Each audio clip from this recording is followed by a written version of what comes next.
Welcome, everybody, to the Greg Cherry Show. It is yours truly, Greg Cherry, alongside the four-time WTC champion, Jeff Meacham, and, of course, Big Baller himself. And I don't know about you, but I've had technical issues out the wazoo trying to get on this show today. I apparently still am, so I may be dropping here very shortly.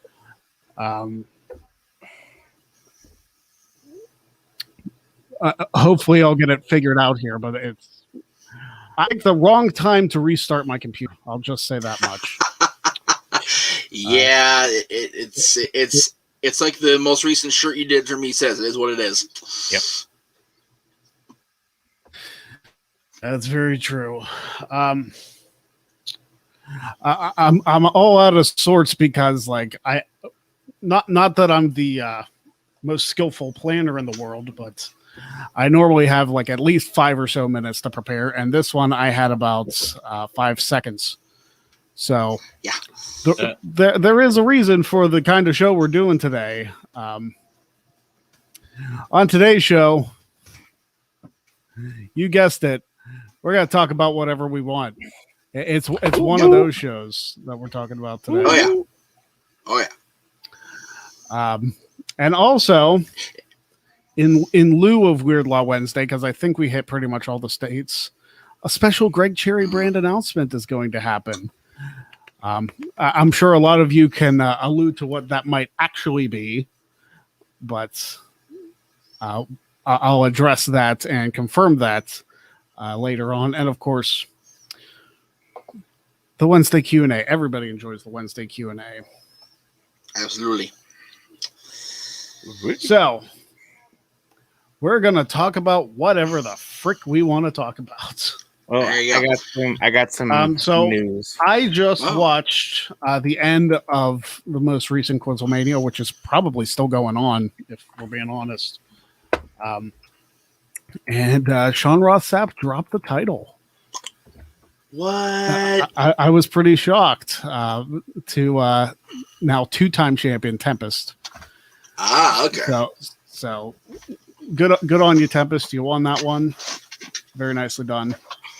But you know, the hope is always still out there. I don't know how large of hope it is, but yeah, you guessed it. I'm hoping it'll happen someday. I'm hoping, but if it doesn't, again, that is what it is, and we'll lead into that later on in the show. Well, I say if it doesn't, we channel Randy Savage. Be a man, Sean. Come on, don't be scared. You're running from Greg. That's what I heard. I am not channeling Savage's rap album to prove a point. But it's funnier that way. Unless for some reason they're like, yeah, if you do that, we'll bring you on. If that's what it takes. Oh my god. Oh jeez. So yeah. Lord forgive me for bringing that up again. Good grief. So I do want to bring up Hogan. Yeah, the macho. Hold on. This is the kind of stuff people pay for that premium. Let's do Savage's rap album content. That's right. Our Patreon starting soon. No. Patreon starting soon. You'll hear this every day. Oh yeah. Every Christian, you have to pay for the higher tier. Yeah. That's right. And we're worth it on like Peacock Premium, which doesn't offer a whole lot of anything. Well, you know what? Peacock Premium, like, because I have Xfinity, is actually cheaper than the network was. So yeah. I can't complain. Well, on that front, you're correct. But if you're one of the poor schlubs like me who, had 7 years loyalty, basically said, okay, we don't care. Had to redo another entirely different account, and we still can't navigate the thing properly. It's kind of a pain in the ass still. I'm not going to lie. So, yeah. But anyway, Greg's current visage is frozen, so I'm going to soldier ahead with the assumption he's frozen. There he goes. Okay. He's good. No, I'm looking. Oh, you're looking. I was trying to do my Streamlabs stuff, and I'm just to make sure in case. Yeah, Big G, interject something because I'm looking at something, and I feel like I've kind of ignored you the duration of the show. No, all right, so first things first, I think I told you guys, July 11th, I will be going to Ring of Honor Best in the World in Baltimore. Nice. With a couple friends. And then come October 16th in Baltimore, it is Baltimore Celeb Fest 2, and there is going to be a bunch of wrestlers there for autographs and stuff like that. And so far, we have Tommy N, formerly known as Aleister Black. Nice. Red Velvet's going to be there. Eric Weirdbeard. Eric Redbeard is going to be there. Christy Hemme will be there. Oh, nice. Nyla Rose, a couple other people, and of course, yours truly, mine and Greg's favorite, and Jeff's, Dr. Britt Baker, DMD. And they're announcing more people throughout, the next couple of days and whatnot. So it'll be, I think Sting is there as well, and a couple other legends. I want to say Tugboat's there too, or some weird old timers are going to be there. Uncle Fred, I love Uncle Fred. There you go. It'll be, with the wedding coming up, it'll be an interesting summer/fall. So right, figure I'd throw that in there. Oh, absolutely. Get back to, we're getting back to normal here in a couple weeks.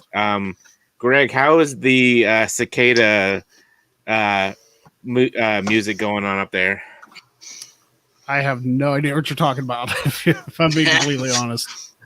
I considering I work all day, and the only time I've been outside is working on our front porch and back deck. That's about it. So you guys don't have any cicadas up there at all? Not that I've seen, no. Okay. I had no idea what you're talking about either, so there you go.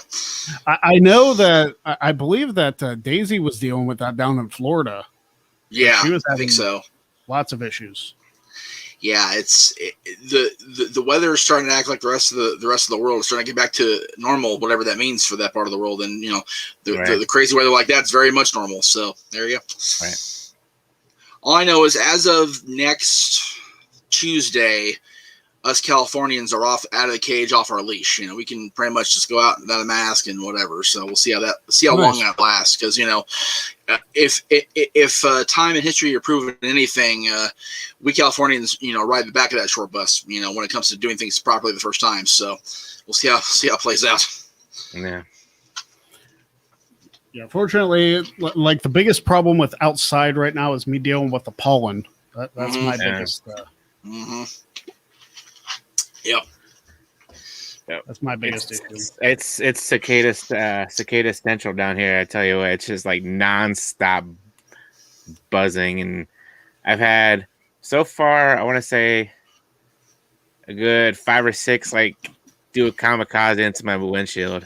Oh, jeez. Yeah, and then there was one today that it must have hit my antenna on my Jeep, and it just rolled the whole way home. God damn. Yeah, I was like, what the hell? Crazy. That is crazy.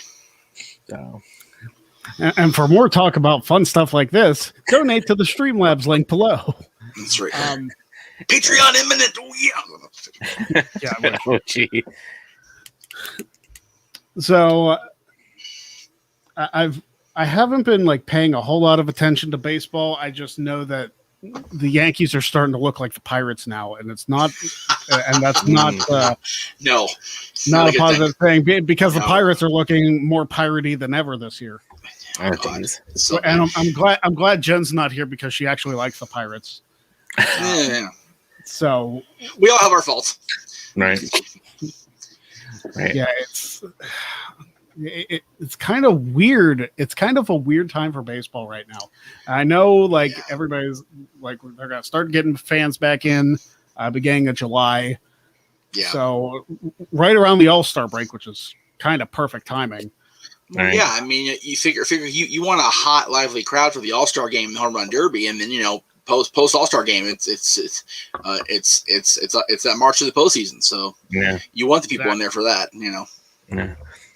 Yeah, that'll be a good thing for everybody involved. I was always more of a home run derby than an all-star game guy, because while the all-star game in Major League Baseball has meaning, unlike the Pro Bowl in the NFL. Well, it does now. It didn't back when I was a kid, when we were kids, but it does now. Yeah, they changed the rule to home field advantage to the winning division or whatever. Right, the winning league, yeah. Conference, whatever they call themselves. Right. The American League or National League, whichever one right. wins the All-Star game, they get the home field advantage in the World Series, which is cool.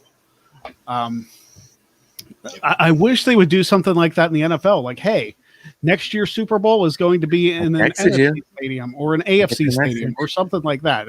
The Pro Bowl has absolutely no impact. It's a waste of everybody's time. Well, to be fair, and you're not going to see me defend the NFL very often, but I am going to do it here.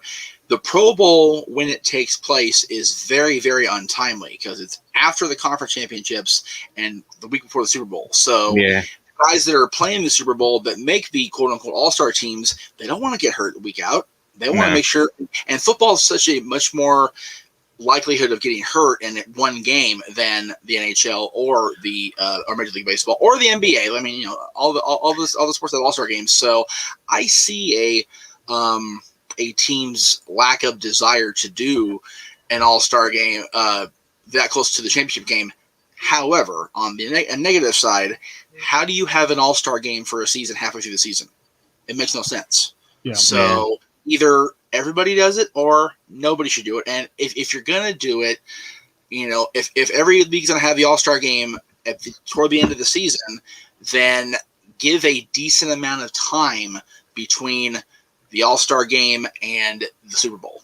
That way, if guys do get a little dinged up, they have time to heal. If they get majorly dinged up, then the teams have the chance to put in quarterback B or, second string running what the hell ever, because, there's a reason the Pro Bowl sucks. It's because the guys that really need to be there are resting for the next week. So. Right. Well, they used to play the Pro Bowl game after the Super Bowl, which seemed even more pointless. But at least if you add something like, hey, if like, let's say the NFC wins, it's like, okay, well, we're going to go to an NFC stadium for the next year's Super Bowl, which would be perfectly fine.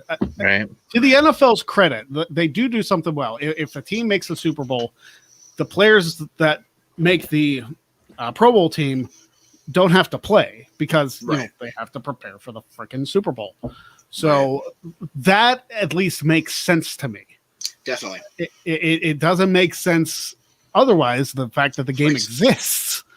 But I mean, it's a trip to Hawaii, which I don't even think is a trip to Hawaii anymore. Like, I think they've done the Pro Bowl like in the continental US. So it's like, man, now you take away the Hawaii thing. What, like, there's even less of a point for the I'm gonna rub this guy's in your face.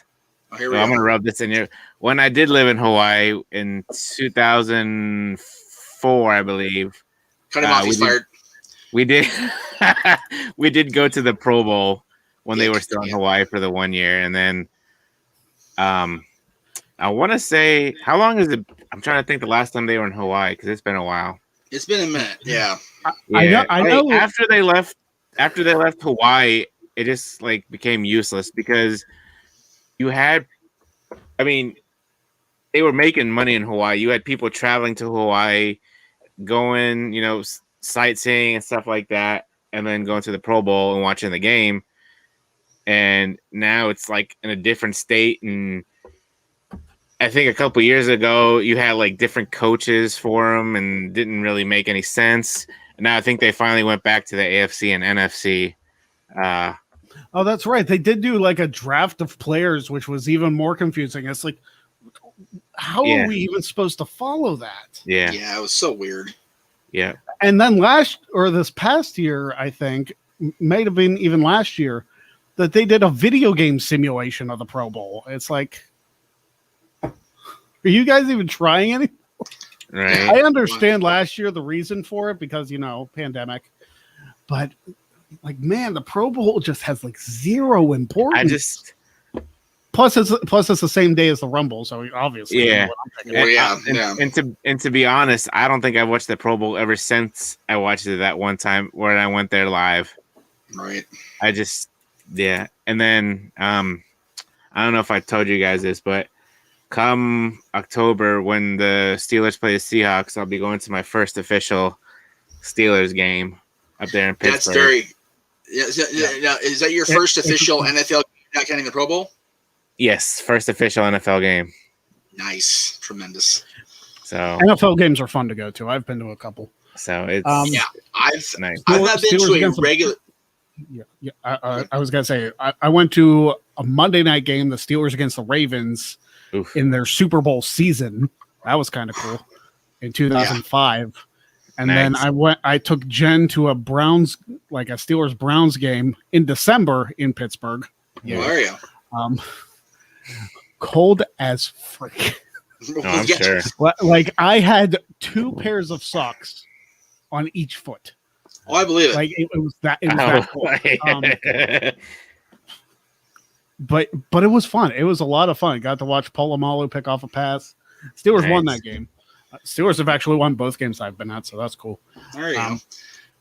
Speaking of the Browns, Josh donated $1. Says can't do much this month on a tight budget. Just wanted to say Reddit is at it again with stocks. This time with WWE, which might explain why it jumped $10. Right. People in WWE want Aleister Black re-signed, which I don't know why they released him in the first place. He says go Indians also, which I don't follow much of Indians baseball other than they blew it to the Cubs in 2016. Other than they're not going to be the Indians for too much longer.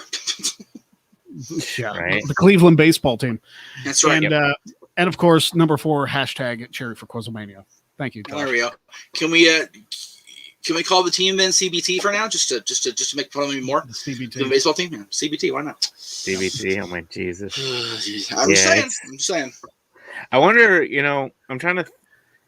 We have the Washington football team. I wonder if they're ever gonna come up with a name, or if they're just gonna say Washington football team for. Hey, you know what? The fact that they did as well as they did with such a shitty label on them, like, you know what? Hey, right. If I'm that team, I'm like, you know what? It seemed like the un-PC name held us down for so long because we kept getting our butts up in the division. Right.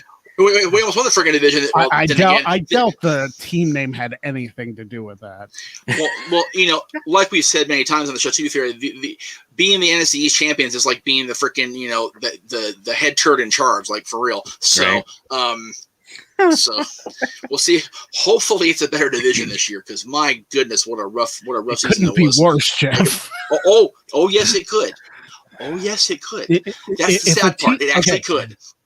All right, I'll tell you what. If the NFC East division winner wins 6 or less games, we need to make a bet or something. Like if the NFC East division winner, and it doesn't even matter which one it is. It could be the Eagles, it could be the Cowboys, it could be the Giants, or it could be the football team. Doesn't matter to me. Okay. Well, if you're throwing yourself under that bus, then let's do this. If the NFC East team is six wins or less, you and Jen both have to appear in some sort of Dallas Cowboys garb on a future thing. Okay. Okay. I don't think any division team has ever. Now that I say it's gonna freaking happen, right? I know. Yeah. I mean, it damn near happened this year. So I know. God, seriously, we should have had a Greg Cherry brand shirt that said #shitshow for the NFC East, like on some. I don't think Teespring would have gone with that one. Well, just put a dollar sign instead of the S, because Lord knows somebody made money off it because they kept going anyway. Yeah. Right. I'll just put the NFC East in like a dumpster fire or something. There you go. Dude, it was amazing to me how many dumpster fire Christmas ornaments sold last year. That just makes me chuckle to no end. But it's true. It was such a bad year. Oh my God. Hey, K-Zone subscribe. Thanks, K-Zone. Appreciate that. K-Zone, love you, brother. That's awesome. So right before he appears, well, not appears, he's gonna be recording a Jack of All Trades episode tomorrow. There you go. Cool. So I didn't have the opportunity to show this on any of my live shows because I actually only have had one live show this week because I was sick on Monday, and the NBA recap just kind of happened because of all that went down on Power on Tuesday. So, but I know Greg will appreciate this. I'm pretty sure Big G will find this cool too. I'm pretty sure I shared it on social media, but not on the live show. Being a subscriber of ad-free shows definitely came in handy this week. There you go. There you go. Love it, man. I mean, I greatly thank E and Conrad and everybody there, because if you were a subscriber already, or if you re-upped, or whatever the case may be, you got it the official Hall of Fame 8x10. And I even put out there that I hope that I can get it, personalized soon-ish, because if you look there, it just has the EB on it. So, and everybody that Bischoff liked it, Conrad liked it, so it's like I'm hoping that the personalization will come at StarCast, because I've always wanted to go to one of his conventions, and it's just the money wasn't there. But the money this year for whatever that would be is, hopefully, if tickets aren't god awful high, I'll be in Vegas in August. So hopefully that works. I'd be lying if I said it wouldn't be cool to get somebody like Eric Bischoff on Jack of All Trades. And if for no other reason than just his swarmy charisma. Being a contestant, for real, like it'd be. You gotta have Easy on, Gotta have Easy, and it's so crazy to because I'm going back and doing an NWO binge right now on what I can on the network. Saying it's still a freaking crap show on there with the Peacock thing, but the whole build into Fall Brawl '97, and I just finished the week where Arn retired with the big speech, and then the Clash of Champions featured Sting and the Vulture, and it was such a moment that, like, I was talking about this yesterday with a friend of mine on the phone. We're just kind of BSing.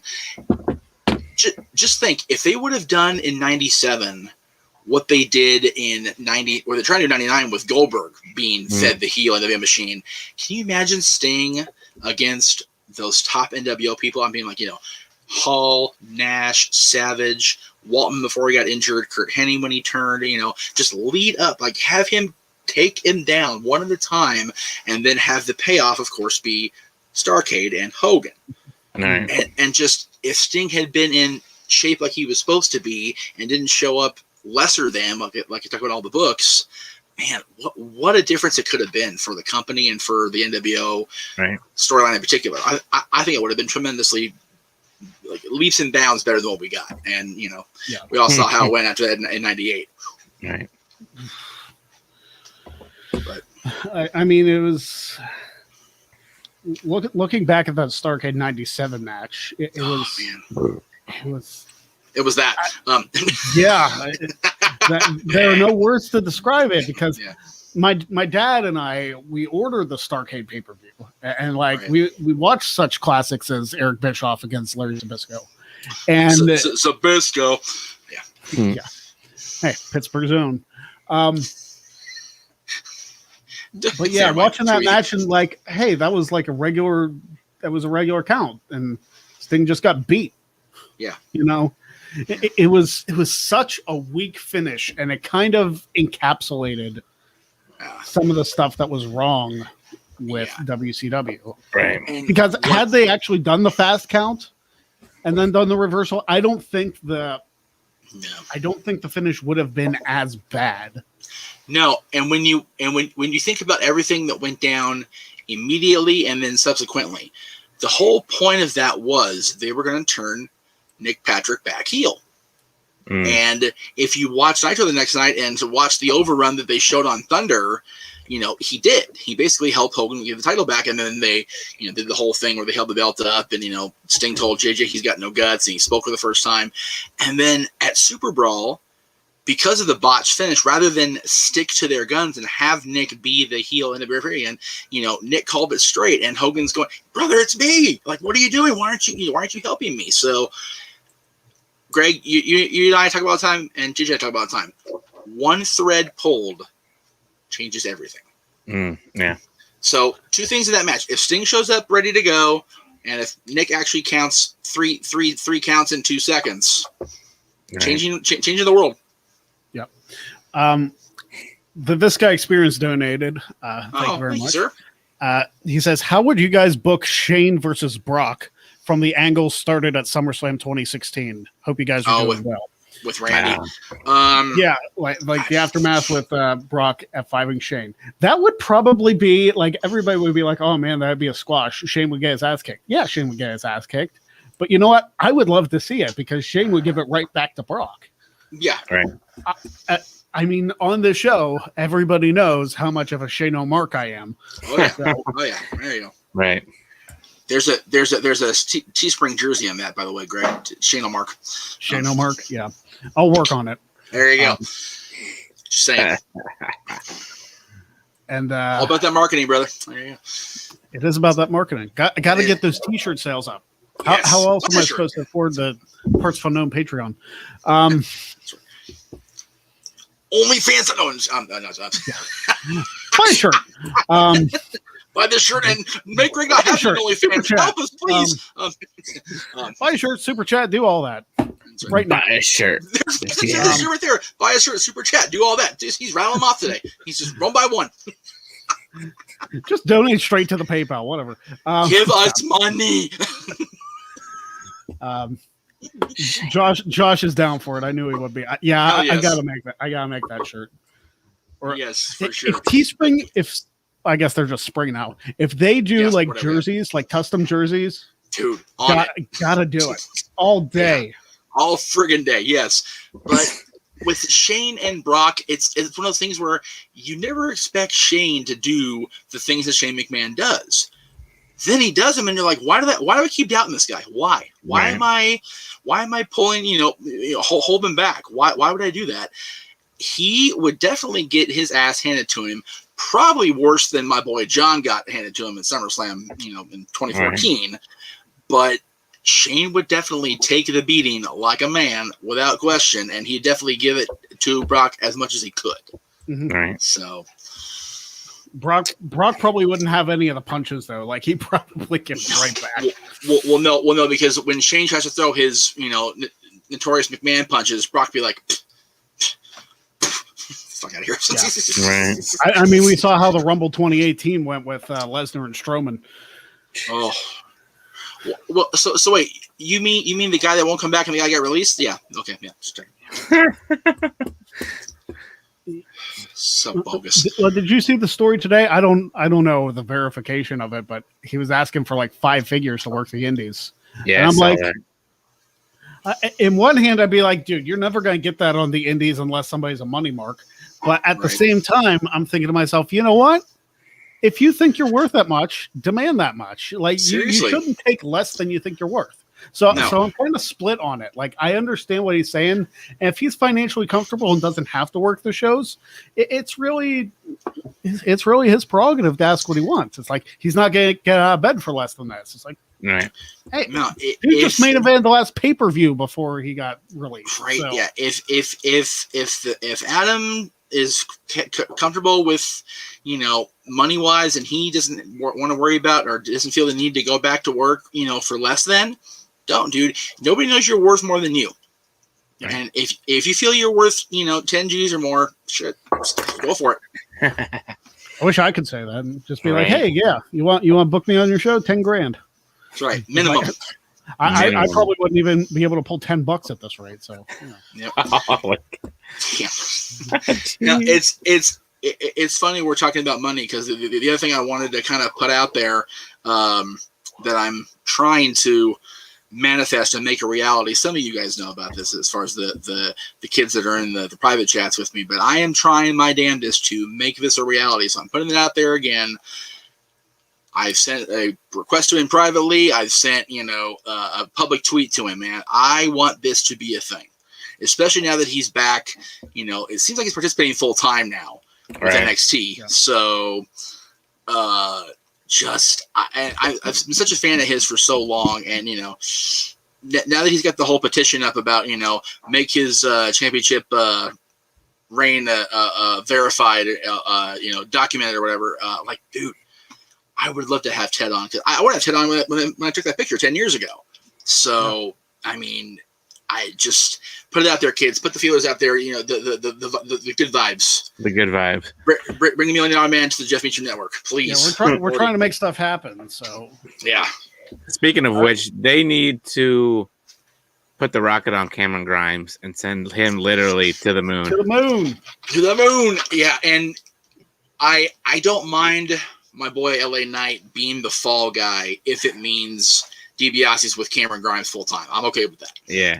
I mean, Cameron Grimes has got like charisma like oozing out of him right now, and I just have that bad feeling, you know, he goes up to the main roster and that gimmick is like completely killed.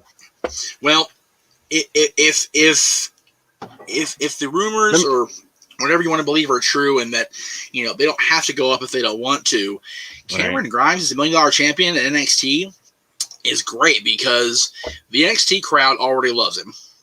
Oh yeah, right, and they, you know, they clearly love DiBiase being there, and the fact that, you know, the big star Ted DiBiase's, you know, at their little warehouse that could. So hey, I mean, for real. So I am totally okay with that being a NXT gimmick. I honestly think, you know, some of the, you know, we were talking about this yesterday, a friend of mine on the phone, that, you know, there's 300 people signed on that roster right now. We don't see 300 people a week at all. So, you know, fill the NXT with whatever you can that looks really good. You know, brings people up to fill that, you know, third hour of Raw that seems to just drag. You know, and, you know, there's so many great talents on all three shows that don't get either showcase or used at all. So I'm okay with. I wasn't sure if I was going to like where this thing went with Grimes getting the money, and then DiBiase showed up. I'm like, okay, now we're getting into some business. Now we're going to get some good shit going. So, and sure enough, man, Teddy, like he always does, he delivered. Yeah. So, and he's looking good for his age. Looking forward to the match on Sunday for sure. Looking forward to calling it. That'll be fun. Yeah. Brett Storm, who is also going to be appearing on Jack of All Trades, said, one time where I underestimated Shane was WrestleMania 33. I was expecting the match with AJ to be good, as I thought AJ could carry him, but Shane held his own. AJ Shane was one of the top 3 matches of the night. I will go even further and say AJ and Shane was the match of the night. Yeah. Like, I think AJ and Shane, probably one of the best. We watched this match on Rewind, Jeff. We did. I want to say that AJ versus Shane is definitely up there for opening matches at WrestleMania for being one of the best. Like, it's up there with Bret and Owen, Daniel Bryan, Triple H. There was another one I just thought of. I mean, there's been a few. Eddie and Ray, you know, Jericho and Benoit, Jericho and Regal. I mean, you know, there's been so many great openers that you don't expect to be that amazing, but you know, it's one of those things where back in the day, the opening match, you know, it was just kind of, okay, well, people are getting settled in still, so just throw somebody out there. Now it's like, you know, we want to get the crowd bumping that when people are still walking in, like, oh shit, what did we miss? So it was, and that match, you and I talked about it on when we called it on Rewind. It's definitely in the top 5, dare say top 3 opening WrestleMania matches ever. And yes, we both are very biased as far as Shane and AJ Styles are concerned, but it doesn't matter. Like, you can't prove me wrong or argue against that one of being the best openers in Mania history. Right. Yeah, it's great stuff.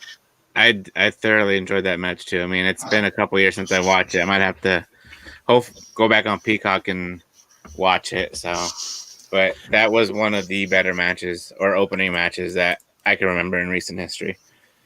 Yeah, I love me some Shane McMahon, and I love me some AJ Styles too. Like, I'm not gonna knock AJ. Like, AJ and Shane are 2 of my top 5. Right. Oh yeah. Like it's Shawn, Daniels, Shane, AJ, and Angle. Like, those are my top 5. Wait a minute, not Larry and Bruno. Hey, I have a Pittsburgh guy up there. Don't worry. I know. So and to be fair, you weren't like all in as a fan when Larry was prominent, and none of us were born when Bruno was the guy. So yeah. But put it this way, when I was a young fan still, Larry was technically the AWA champion still, even though there was AWA at that point. And then the first time I saw him was part of Paul E's stable, Dangerous Alliance, which again, you know, we're coming up on a show in I forget what it was this Friday's show, actually, as a matter of fact. Since good plug, Jeff. Good job. Good segue. This Friday on Dads and Always on Wrestling, we're talking about Steve Austin's greatest matches. And spoiler, I do have the 1992 War Games match in there. I mean, star-studded War Games, for real. So just good shit. But Larry, Larry was a part of that. So I actually admire Larry's work, surprisingly enough. Good shit, pal. Yes. All right. So I think that covers not quite the gamut of what we could talk about, but I do want to segue into this before we get into the Q&A. And yeah, I'm not doing weird laws today just because there's a lot going on. First of all, I should say announcements. Yes. Special Greg Cherry brand announcement. The first one is not related to the actual one I'm building up, but there will be no Greg Cherry show next week. Okay. Because I am going to be on vacation. Oh. So I will not be at home, so there's no point in doing the show. Right. I know you guys could probably carry it, but that's fine. No, that's fine. But the special announcement that I want to make, and I do have the picture up. I'm pretty sure I have the picture up. Yes, I do. Ladies and gentlemen, July 1st Woo! is the premiere of WTC Jack of All Trades. Nice. Tremendous. So in just about 3 weeks' time, we will be seeing the opening match. And what's going to happen is the first 4 matches and the championship match will take place all throughout July. Okay. So it'll be weekly for the first few, and then after that, we're going to do once a month. Okay. Because matches are hard to put together. Yes. Let me put it this way. On the opening match, one of the contestants was literally a last-minute replacement. Oh, jeez. Yeah. So it's very hard to get people together for this. Very true. But, very true. Yes, July 1st at 5 o'clock Eastern. Note the time change. It's not 6 o'clock Eastern. No. It's 5 o'clock Eastern just because Jack of All Trades tends to go a little bit longer than the traditional WTC matches. Mm-hmm. You'll understand that when you see it. And of course, we will be doing live post shows after the shows are over. So looking forward to that. Looking forward to taping another episode of it tomorrow. And then the 4th episode at the end of June, we're recording, and then I'll have to coordinate everybody's schedule for the championship match. But I am looking forward to that happening. And while we were talking about that, we have another donation from the This Guy Experience. He asks me, which is better, Kurt versus Shane or Kurt versus Sean? Oof. Oh, jeez. I mean, Kurt Angle versus Shane McMahon is my favorite match of all time. I'm gonna go. 1A. oh, wow. Okay. I'll Right. go 1A. Oh, I mean, they're both pretty good, but I guess 1A would be Sean versus Kurt, and then 1B would be Shane versus. Kurt. Sean versus Kurt, and then Shane versus Kurt would be 1B. Right. Yeah. Shane and Kurt is my favorite match of all time. I love, and it's weird because Shawn Michaels is my guy. Yeah. And Shawn Michaels versus Kurt Angle, I'm assuming you mean the WrestleMania match and not the Vengeance match. Although they were both good, so yeah. Yeah, they were both good. And the 30-man Iron Man that went to a draw. Oh, yeah. But Shawn Michaels and Kurt Angle, I can't say enough good things about it. It was a fantastic match. It was the match of the night at WrestleMania 21. Right. Point blank.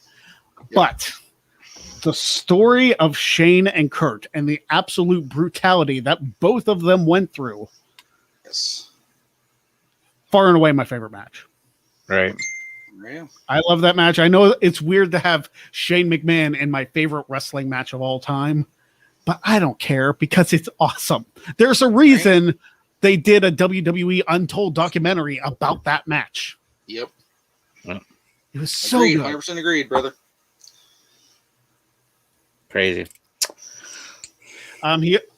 This guy also says Taker versus Rock or Taker versus Stone Cold. Which ones? Right. It's God. They fought every damn where. The only Taker Rock one that's coming to mind is their No Way Out 02 match. WWE title match, King of the Ring 99. Again, that one escaped me. Like, I didn't even think about it. Right. Like, Yeah. I got to go with Taker Stone Cold by default because, Oh, yeah. I mean, they were SummerSlam match. Yeah. Yeah. And there were so many of them. Yeah. I was gonna and say. also the In Your House Cold Day in Hell, and Oh, yes. the First Blood match. Yeah. I would say Over the Edge, but I don't know if I want to count that one. Well, that match itself, granted, they had to go out in a very, very bad situation there, but the match itself was still darn good, and it definitely furthered the storyline as best they could given the horrid circumstances. Yeah. So. And he was also asking, would you ever do a call-in or guest co-host? I think once we get to a place where the show is more viewed, not to say that we don't appreciate you guys, because we absolutely do. We love talking to you guys every single week. Oh, yeah. I would like the show to get more engagement. That's what I'm looking for. Right. So tell your friends, tell your neighbors, subscribe to the Greg Cherry brand. We don't just talk wrestling on this show. No. And I do that by design. Yes, we all love wrestling. We also all love football. We love baseball. We love talking about all sorts of random stuff. So again, we don't talk politics, so you definitely can watch this show because it's not full of garbage. But I should preface this and say we did talk about, or I talked about politics the one time before the election because I was on my politics as a work rant, and it took up the entire show. Oh yeah, it was. I like to have fun on this show. I like to talk about stuff that we enjoy, stuff that is fun, stuff that isn't so like damning. You know what I mean? Right. Definitely something we avoid now. But if you want to buy that shirt, Politics Are at Work, you can find it at Greg Cherry Brand on Spring Store. So there you go. Politics Are at Work, brother. Politics Are at Work. Pro wrestling is real. Shirt available on my Teespring store. Spring.com/Greg Cherry Brand. There you go. How hell it says it. I saw one that I wanted to address earlier from Josh. Because we had so many freaking stuff coming. Yeah, we're gonna hit the Q&A because we did the announcement that Jack of All Trades is coming. So we're gonna hit the Wednesday Q&A now. I'm sorry, I put the banner up. There we go. There it is. How much you want to bet, Jeff, that Cross loses the title on Sunday without getting called up? It wouldn't surprise me. Without getting pinned and gets called up. Without getting pinned and then get called up. Right. Yeah. I would definitely, it wouldn't surprise me in the slightest. I'm going to talk more about that in about 14 minutes here over on the old mothership, if you will, that I used to work for over at No DQ. So we'll see what everybody else says. I mean, I wouldn't surprise me in the slightest, though, which would be such a bitch. I mean, he finally got over the injury, got the title back. I said in the beginning, he needs to be a champion for a while and like be a dominant, badass champion. So that's just my feel point of view. I feel like the reason for this 5-way is that to give him a reason to lose the title without taking the fall. I honestly think I wouldn't mind Pete Dunne winning it. Me neither. Nah. Pete Dunne pinning Cole. That would be something if Cole took the fall and whoever ended up being champion beat I think Cole. Out of everybody, either Cole or Gargano can take the fall without getting too hurt. Right. Yeah. So especially Pete Dunne, who's just been running through everybody. Yep. The 1-2 below that where it says Cool Brothers, what years? I want to say that one for just before we sign off because that's a damn good question we can all sink our teeth into. Let's see here. You can also jump the line with questions if you send in a super chat. Yeah, exactly. Absolutely. Yeah. Just trying to see. Okay, that's the end of the line there. So let's scroll, baby. There we go. Okay. Lots of great.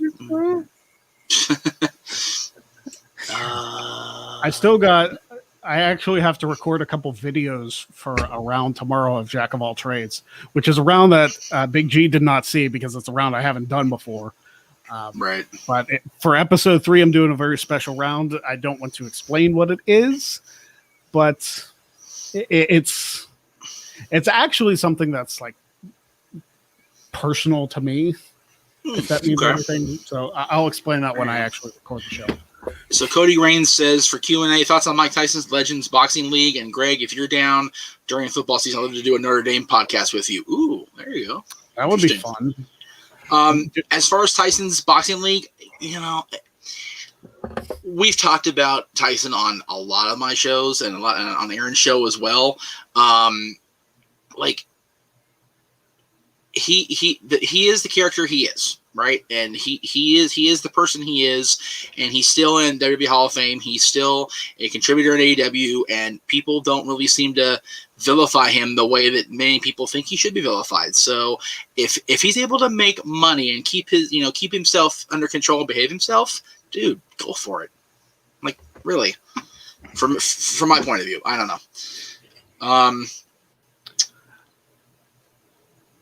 I never heard of the Legends Boxing League, but I'm sure. I haven't either. But I mean, if people are willing to pay money for Mayweather and Paul, then I'm sure they see two actual boxers do it. Well, to be not fair, that Mayweather isn't an actual boxer; is more a shot to Paul. But it's I love how Mayweather's mainstream opponents have gone down in quality so much. He went from freaking Big Show down to a shitty or retired Manny Pacquiao to freaking Conor McGregor, and then down to this dipshit Logan Paul. Like, man, Money Mayweather's starting to make money for all the wrong reasons. Hey, I'll go fight Mayweather if it means I get a $500,000 purse or whatever. Right? Yeah. Jesus. Like, I've never had a professional fight in my life. Throw me in the ring with Mayweather, who's never been beaten. Yeah, I'll do it. He'll knock me out cold in 2 minutes, and Seriously. I'll take a $500,000 payday. I'm good with that. Seriously, I will take about $500,000 and put my face back together and enjoy the rest of my damn life. Like, seriously. All right, I'm going to answer this one really quick because I know it's going to piss the both of you off. Who's better, Big Ben, Jerome Bettis, Hines Ward, and Antonio Brown, or Troy Aikman, Emmitt Smith, Michael Irvin, Des Bryant? Come on, it's Cowboys. Come on. Why ask that question? You have 2 Steelers and 1 Cowboys. I know. So that's why I did it. Exactly. That's why I did it. Yeah. I'm going to go. Yeah. Let me go Troy Aikman. Yeah. Sure. Yeah. You have 2 Steelers fans and 1 Cowboys fan, kind of like the series is 2 Steelers wins in the Super Bowl to 1 Cowboys win in the Super Bowl. So there you go. And that's what I did. I fed it to you. There you go. That's it. So I'm going to answer this last one, and I'm being summoned to the testing room on the other side. So let me go ahead and throw this out there because it actually is a really good question. Because back in the day, they used to run 2 shows a night in different parts of the same parts of the country. What years do you believe the star power in WWE was so big they could have pulled off doing 3 live events each day and pull a huge crowd? Well, back in the golden age when Hulk was champion, they'd run an afternoon show, an evening show, and Hulk would be on both of them sometimes. Sometimes he wouldn't, but sometimes he'd actually make both shows. And they talk about documentaries. If you were on the Hulk card, you were making a payday, baby. Jimmy Hart said it himself. So, as far as 3 shows, if they had the star power in '98 to match up with the roster size they do now, easy money, easy 3 shows a day. Yeah, figure 1 per brand. I would probably say maybe during the Attitude Era, just because of wrestling's popularity then. Right. I don't know if they would have the roster to do it because you have to remember, like, while it was super popular in like 98 to 2001, the roster wasn't huge until the acquisition of WCW. And then you had like 60 more people come along, and it's like, oh, okay, here we go. Yeah, So that was the reason they did the brand split in the first place, was because they got so many friggin' people in that acquisition. So there's nothing to do. Maybe early Ruthless Aggression era. I would say. Yeah. And it's when they had the 3 brands, actual WWE, Raw, SmackDown, ECW. Again, ECW roster in and of itself was so small. which is why they kept doing the talent exchanges, that, Yeah. it could have been doable, but then you would have had to have, people on either the quote main brands be spread so thin that it would just drive everybody crazy. So yeah, definitely post attitude / early ruthless aggression, I think, would have been the way to go. All right. I don't think we have any more. Does not appear that way. There was a question about what we thought about the Brett documentary on A&E. I loved it. Definitely one of the better ones they did this summer. This I haven't seen any of the A&E documentaries yet. I need to. Okay. I'm so behind on all my wrestling viewing. Like, I got to catch up on Dark Side of the Ring. I've seen the first half of the Pillman one. Oh wow. So I'm way behind. Yeah, I've only not watched the Nick Cage one. I'm not going to. Like, I had no desire to watch that one. And I'm not trying to knock, my buddy Arquette or whatever. I don't have a desire to watch a documentary about Nick Cage. I'm good. You know what? Nick Gage is becoming a bigger deal, especially with the whole Matt Cardona thing. So I know, but just not my cup of tea. GCW is starting to become one of the bigger independent organizations, and Big G's gone. Big G's gone. So we'll close it up. Don't worry, guys. Jeez. Let's get rid of that banner there. Right. There we go. Okay. All right. Oh, there we go. Okay.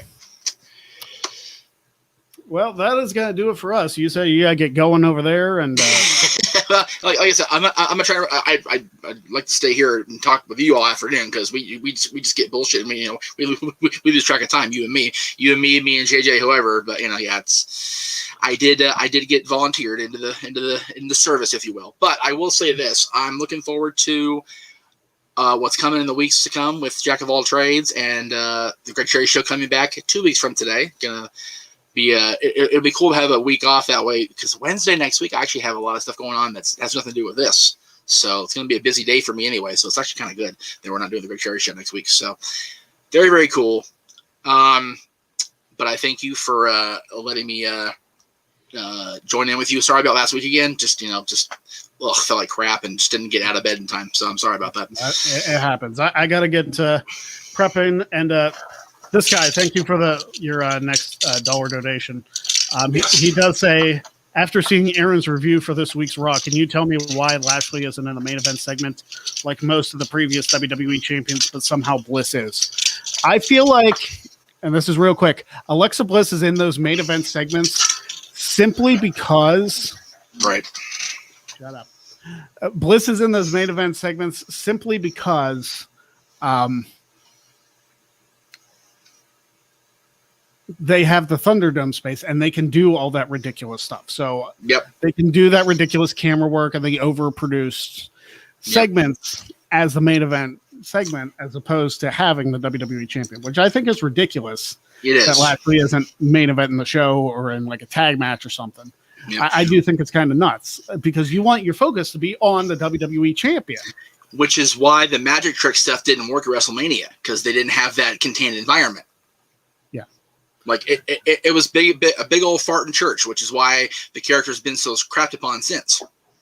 So anyway, Brett's asking if I wonder if Fanquizomania will be on next week, the week you're not available. Right. If what Andy Datson told me is true, it might not be happening next week. It might be the week after. There you go. So I may have some insider information. Very good. But I'm actually going to try and take my laptop down in case it happens. I already let Jen know about it. So it's like, I may still be on if it's next week, and if it's the week after, it is what it is. So that is it for us. Jeff's got to get going. Yes. Thank you all for the donations. I appreciate them. Yep. And we will see you in 2 weeks for the next edition of the Greg Cherry Show. Have a good night, and check out Jack of All Trades on July 1st.